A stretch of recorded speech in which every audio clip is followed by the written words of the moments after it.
Ne rien prévoir, sinon l'imprévisible. Ne rien attendre, sinon l'inattendu. Ce savoir-là me vient de loin, ce savoir qui n'est pas un savoir, mais une confiance, un murmure, une chanson. Il me vient du seul maître que j'ai jamais eu. Un arbre.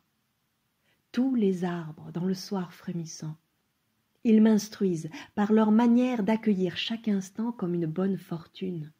L'amertume d'une pluie, la démence d'un soleil, tout leur est nourriture. Ils n'ont souci de rien, et surtout pas d'un sens. Ils attendent d'une attente radieuse et tremblée, infinie. Le monde entier repose sur eux. Le monde entier repose sur nous. Il dépend de nous qu'ils s'éteignent, qu'ils s'enflamment. Il dépend d'un grain de silence, d'une poussière d'or, de la ferveur de notre attente.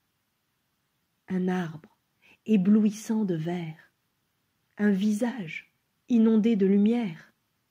Cela suffit bien pour chaque jour. C'est même beaucoup. Voir ce qui est, être ce qu'on voit, s'égarer dans les livres ou dans les bois. La nature éteint les livres, l'herbe recouvre la pensée, le ver absorbe l'encre. On traverse une terre comme on épuise un amour. On est changé par ce qu'on traverse. Le paysage afflue dans le corps, le vent s'engouffre dans le sang, le ciel remonte au cœur. On regarde des oiseaux qui s'affairent dans un arbre abondant, chevelu.